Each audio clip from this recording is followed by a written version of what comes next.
গাছে আছে, কাঠের গাছে আছে, বোম্বাই মরিচের গাছে আছে। এগুলো কি এটি? এটি হচ্ছে হেয়ার অয়েল। যদি চুল পড়ার সমস্যা থেকে চুল পড়া বন্ধ হবে, নতুন চুল গজাবে, চুল লম্বা চুল শাইন দিবে। তাই না? রাত্রে কটা বন্ধ থাকে? 9টা। জাফরান সাবান কত করে এগুলো? 500 টাকা। হ্যাঁ, 500 টাকা। কাজটা কি করে? ছেলে মেয়ে সবার জন্যই? হ্যাঁ, ছেলে মেয়ে বাচ্চা থেকে সব করে। ভালো আছেন?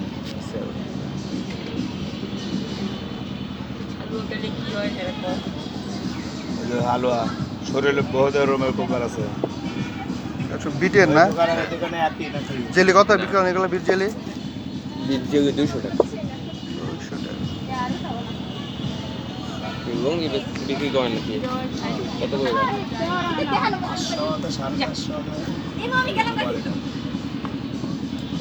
লুঙ্গি চলবো। আচ্ছা, এই যে বিট যে পাওয়া যায় এটা কিনা, এটা কি ওর যে মানে কোনো মিশাই অর্গানিক না? ওইটাই। এই যে চাইলে খায়া দেখে নিতে। না ঠিক আছে, এটা কি পানির সাথে মিশাই? হ্যাঁ, জাস্ট পানির সাথে মিশাবেন খায়।